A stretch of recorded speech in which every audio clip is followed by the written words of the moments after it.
cooking नुपी ma'am लौरीबको अदो अखोइदि याम नुंसिना अखोइगी ई ना लौबनिको अखोइगी ई ma'am मफमदा सनादबी अमोमना नुलुकना खुरमजरी दो मैम ngasiगी वीडियो से करी वीडियो रा हाबदा आई मैम दे खंजरके यामना नुक्सिबा हाइगद्रा वीडियो दु को हाबेदि होजिकांदा कुकी गा मैतेगा गी ना अखोइ मैते सिंग जाओ खुदिंग जो हाटलितना को थिथिना सु तविदना को अदुगी मतंग दो ओइदुइने बको हाइदि कुकी नुपी सिंगसिना मैते दे जुम पांदे बले लोइ पानारि ngतने बको कुकी नुपी सु मैते ना लौब ngतने बको हाबेदि मैते ना लौब कुकी नुपी सिंगबुदि इचा इमौनी हाइना यामना लुना चाना थम्मेबको कुकी नेतबु अखोइ मैते सिन सिदबा ककी वाइनेबको अदुगी मतंग दा इने वीडियो से आइना सिमजबनी थेंगु थेंगे इचेदुना हाइबा जानु सिबो हाइ हाइ के तरंग अदुगी वाहिदुगी मतंग दा इने वीडियो मतेंग को आई मैम दे एंगनजरके सिकान तबदि मोइना हातोपिरि को तमथिना अदुबो अखोइगी मोइ अखोइगी मैते नुपा मयामना कुकिंग नुपी मयाम लौरीबको अदो अखोइदि याम नुंसिना अखोइगी ई ना लौबनिको अखोइगी ई अखोइसे इमा अमतगी मसानिको मणिपुर सिदा लैबा इमा अमतगी मसानिको खल्लगा अखोइदि इसा अमा ओइना इमौ अमौ ओइना यामना नुंसिना थम्मी हाइबा अखोइगिदि अदुबो मोइगी नुंसिरबा मसल अमबु लौरिबा नुंसिना संगिबा नुपादुबु अदुके मतिक तमथिना हातोपिरेबा असे अदुके मति अखोइगी अपुनबा मणिपुर इमाना कंडेम तवेबा अदुके मतिक थमोइ सोएबा मियोइबा अमना लांजरे हाइना खोइरमगा प्रॉमिस तौरगा वहाइदुदि मोय अखोइदा ताहंदे माना तौरबा प्रॉमिस तो अखोइ करिनो खंगदे अदुबु अदु यामना मिनुंगसि लैतबा मीना लांजरे हाइबसे ngakपिबा ngamba थमोइ चेंदबा हजी इचेना हाइबा वफम से आइदि यामना चुमेना खल्लेबको यामना सुनुसि मा हाइसिं चुमजु चुमिको अखोइना कुकी नुपी सिंजे लौब मतमददि यामना लुना चाना तौरा थमद्रना थम्बनेबा नचने मना मथंगी वीडियो असिना करे वीडियो ना हाबदा Manipur कनबगी खोंगसता home minister Amit शाहना आसामदगी illegal immigrant खरगी मफमदा वाफम गर थमजबा वीडियो दो ओइदोइनेबो अदु मयाम पुना तामिनजि कमाय तौ मणिपुरदा मी हालिबा जिरी के थौदोक्ता अंगांग अहुम अदगी अहल अहुम हातोइबा युम मई थादना मागी मरम सिदा रिफ्यूजी ओइना लैरिबा सुमगे थौदोक थोलिबा मिसिंगसे सिबु टेररिस्ट नतदि पृथ्वी टेररिस्ट लैत्रे सु लखा मा तौगेरा अदे मोइबु साक पिजेगेरा थागोदि तोलो पिगेरा दिस डिफरेंट थिंग ने terrorist will be always terrorist ngarang maksida akhoi honorable home minister Amit Shahana illegal immigrant would be identified taurani aduga deport taurani one by one from Assam hai Manipur yarom de Assam hai ba amuka sumana hai je kaino hakanda unchecked infiltration sina Assam gi demographic balance ama pura e aduna masina kaidorage haira kanda Assam gi culture da land da identity da challenge ama taure e aduna illegal immigrants sing si madai hendoktana culture gi oiba Assam gi samitha sankardewa amasung kaziranga national park ki jaga bodo khopsal laga laire e aduna moisi identify taurani adu yam thuna one by one deport taurani haidana haibirame ba ko manipur di yaude inana ko manipur si yaubiramdre sigi matang den aina haijerise manipur yahon bam sangi ba ko Assam dagi manipur na threat ne boji ori si ahan ba agenda se illegal immigrants oigadabani akhoi si mutto gi ngai le bani ngai le biwani ko ngai badu ngai ro dabani akhoi action to godabani action oriented oigadaba akhoi action ni to ba hai tare 2001 gi the great uprising manipur ki territory integrity kai ba yaro na great uprising to hibado adu dagi akhoi se leptuna to ba tar gadi ngasi si akhoi na lepisi illegal immigrants loi khandu ba territory integrity ke kai dana article 3 ke amend tawraba adu manipur mu oiram godabane ba ko adu oiramdre 2001 dagi de khoi tum ngong le thore ba ko adu handak si yam nungai paw mana kuki zo mar nung mayam sigi marak te yaw ba terrorist singduna landare khoi se landarak pade khoi se mikap thokle ba ko akhoi di mikap thokpada mina lan ga tarakpa yumai ga thaba ma changi ba khoi se na chari mikap ikho thokpi da ba yam lemna tumjaba kanghu ne ba khoi se nungsiraba kuki gi terrorist singse sida I give credit piri kai gi damak tamoina khoi sa amuk mikap thole mai thare lan tawre nomai kap sale bom kap sale drone pai sale mikap thokna bane moi maitai haudok na ba maitai hai je inclusive ni ko masi sin na sum tuang gi bani Manipur is not belong to only maitai only akhoi अखोई constitution पीरीबा अखोई कुंथ्रा मरी अदुगा मैतै पांगना हपचल मैतै हपचल कुंथ्रा तरुक अखोई community कुंथ्रा तो के लेफम निसे अखोई मयुम ने community कुंथ्रा तो सिगे chain चोंग साना जनबा इपा इफुसिंग थंबिरम लमनी अदुना अखोई बु मिका वंग थोले मिका थोबने हंदक तुमगुम सेबको नुंगांग दांग तुमबियो अदि डिफरेंट थिंग नि जाति की ओइना अखोई मिका थोसे हंदक सि हगो हंदक तै अखोई तुमगुम सिको हिदा तुमदिना मथंग हगोलकपदा लेरम मरोय को मोंगबमना लेरम दोइबो अदुना हंदक किसिदा मिकअप थोकपिरो आइने क्रेडिट पिजरी कुकी की टेरोरिस्ट सिंगदा अखोई मिकअप थोहन मगे दमकता अदुना सिगी मिकअप थोकपसे सिन असेंग मिकअप थोकपो ओइरसी मसिदा अमुक तुंग्रबा लोइरे सुदी थारे अदुना आइना हाइजना बनते इलीगल इमिग्रेंसिना लमदमदु द थ्रेट पीएस आइना हाइबा नते सुप्रीम कोर्ट ना हाइरेबा सुप्रीम कोर्ट ना सरबानंद सोनोवाल के केस 2005 द जज अहुम ना हाइरे सिदी समसमना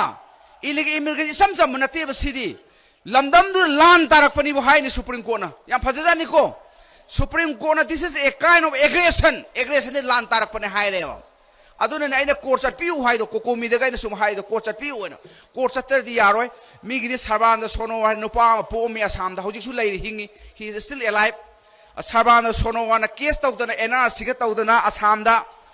सुप्रीम कोर्ट गाड़ी थौजले इलीगल इमिग्रेशन खंदो हाइदना इकुई कुइदबिदा 2024 दा से क्लेम तौदिखै जुडिशियरी सुलाग लावेबको अदुना I humble appeal ngasi mifam je tinbiri mipum khudem ta ina hairi akhoi gi su sarbananda sonowal gomba pro bono public gomba sangeba aduna case tawba yai supreme court under article 32 natragana akan bai ho horaga iho wai de aina yaw mongani ko lan ho banu mai ka panati ko democratic movement ngasi democratic movement ni maswana tawraga government india je push to hum sangi pull nati ko push to ba chingjal lor de soini government do push tawraga khoi de pressure akan piraga illegal immigrancy Amit Shahana deport tawrani identify tawrani one by one langthokani haiba sumaina manipur dei su langthokpa ama changeba akhoi ima leibak manipur se asukki matik laihau sili haiba simadi proof oire karina praman pire akhoi sida uwa hauba khotpa nataba mi haurabane village hagolabne khoi sida kayam laihau sen rabani u manipur sana leibak se mi haurabane khoi sida adagidi aina yado village maya ama hagolabane khoi sida aduna takpati asukki matik laihau sili haibani sana leibak se aduna aina ai kanam tak against nati koina haijedi si khoi leminari ba furup kunthra mari adu kunthra taruk sina ama toina yanaraga mitop je khanduoga asengba akhoi hingsi haiban akhoi ki sana phamne base pitru pipalam ne masi singpa turen adagi de beli berang mayam si akhoi ipai pu ancestors na thambiramba akhoi ki sana janaba mafam amane ba ko si akhoi dangi oisi haibani da atoba laksanu लागा कोई खोतना फजबसी येंगा अमु हंजगी सनोबको सिदे हिदे मोइगे लेबा के type ते लेसलगा खरा लेरगा मोइनो इना खोइ तानथोरकदोइनेबको सिमा मयाम निंजिंग बिउको मतम खरा लेरगा आफ्टर one decade मक्ति ओइरोय 5 decade सही यांखै गी मतुंग ददी इलीगल इमिग्रेंट सिंसिना खुंदारगा लमदम सिगी इंडिजिनस पीपल ने हाइदना अखोइ गी सही लिसिंग अनि गी इतिहास लिसिंग मंगा गी इतिहास कर पगा the ngangaga ko wazao ngang adom leiba khoi mayam se matam mamada di noi heman gre ngangman gre wazao ngangman gre salo ko na tan karo tan thor ko doi moina khosi hawjik ti khoi moi bu khandok si lokthok si haibagi kholaw bu law nga mi ba ko ngak tang resolution ga lawra ne ba ko ade ko min home minister kai da thagala ne ba ko adu bukti ngam me hawji bukti khara le raga adu ngang ba ngam bagi capacity bu lai ro do ni kai gro ma khoi se thaba kuma yoro mane ba ko ngak yoro di manung na sang ne phukala roi ba ko ade mine khongpang ne laga puthara ga khoi shira ne ba ko aduna adugi lambi de ne khoi na sangjal lai se aduna now or never haisini aduna hojik natana matam to leite ko this last moment ni 11 hour ni sidagi hida makeup thoga kariguma khara tahurasi aduna tahudraba adum bye bye manipuda mi haliba jiri gi thodokta angang ahum adagi ahal ahum hatoiba yum mai thadana magi maram sida refugee oina lairiba somage thodok tholiba mi sing se sibu terrorist natati prithvi terrorist nda leitre su lakha ma tawgera ade moi bu sak pijegera thago de tolo pigera that's different thing ne terrorists will be always terrorists mas ki tang kun sama toi 2026 maoist ki dae neba director na kana no Amit Shahana director neba director duna ibu wari loire sinma kapi hojik maoist lo sin bagi aduna March ke tang kuthra ma thoi 2026 da daen thara ka doine loidore bo ji Maoist basta region ga ji loi sire Maoist sum sum da wai aduna ti koina haijeri di tau ga hagi di tauri ba adudi center na tau bona te ko state na tauri ni ko aduga akhoi da lai ba CRPF Assam Rifle Indian Army mayam se in the era of civil power da mating bang na lak pare adu Chhattisgarh tauri moi afspa su lei pote afspa le ta lamdu da Maoist ta khai raga hoji loisan du gi tauri ba ko loidore akhoi sidana afspa su lei CRPF Assam Rifle Army su lei in the era of civil power da mayam changle lei adu bu akhoi di terrorist loisan de ba ko adu dari kokomi go civil society mayam sina India ke conspiracy me yaurabara proxy war ra kan matang haise ai mangna haibadi phajate leirabara proxy war leirabara bigger conspiracy ha ga dum ai ada toksa ge ba ko tawbadabu terrorist ki hidak leite terrorist ki hidak ti encounter on the spot lotion ba sina tan leite kali video hoiduna dai ma'am dei enganjarake do kali video na do koi jam mirabi Devina wafam gar thamjabane ba ko habidi tangdu laita traba Manipur asi amukta di Congress party na khanjage na haiba khanjage hanagi Manipur du amukta ohinjage miyamna mating pangbiduna aikhoibu miyam ki thabak tawhanbiyu haibagi video mate do ai mayam ta ai inganjage dudi ko mam tami Manipur da majority carry tawriba BJP na ngasi phawba sarkar amuk hanna semba ngamdaduna makhoi machengi marakta lautuna duna makhoi machenje aina oigadamni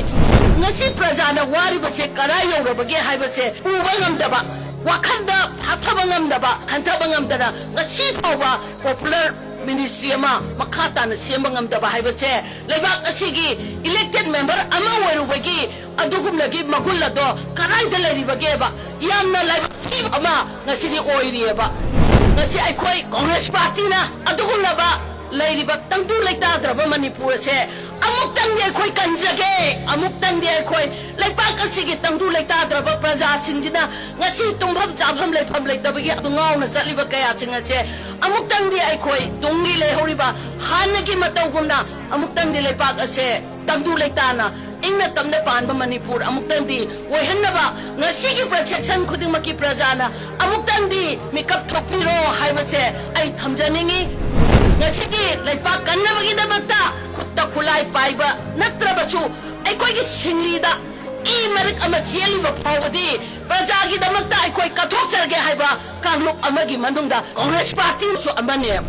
aduna aikoi ningan nagumchi aikoi khudingmak lakadaba election ga aikoi Manipur se amukana tangdu laitaba Manipur ma ingna tabna hanagi mawonga leiramba Manipur do amukana lahadna bo honabada angamba thakta hiram khudingmakta free zone henduna lamdam se aikoi anoba Manipur ma amukana mayon chohunba ngamnabagi damakta kathok chariba aikoi khudingmakpu nungchibiu changbiu loinana lakadaba election ga aikoi mai amukana pahanduna lamdam se anoba Manipur magi lamjing maira wehenminasi video si matang sida dum loisanjarage mayam aina ngang ki bida soi ki bada so mayam nang api ani khali ado mathangi video mu ngai minasi si hairaga i matang sida dum loisanjare mayam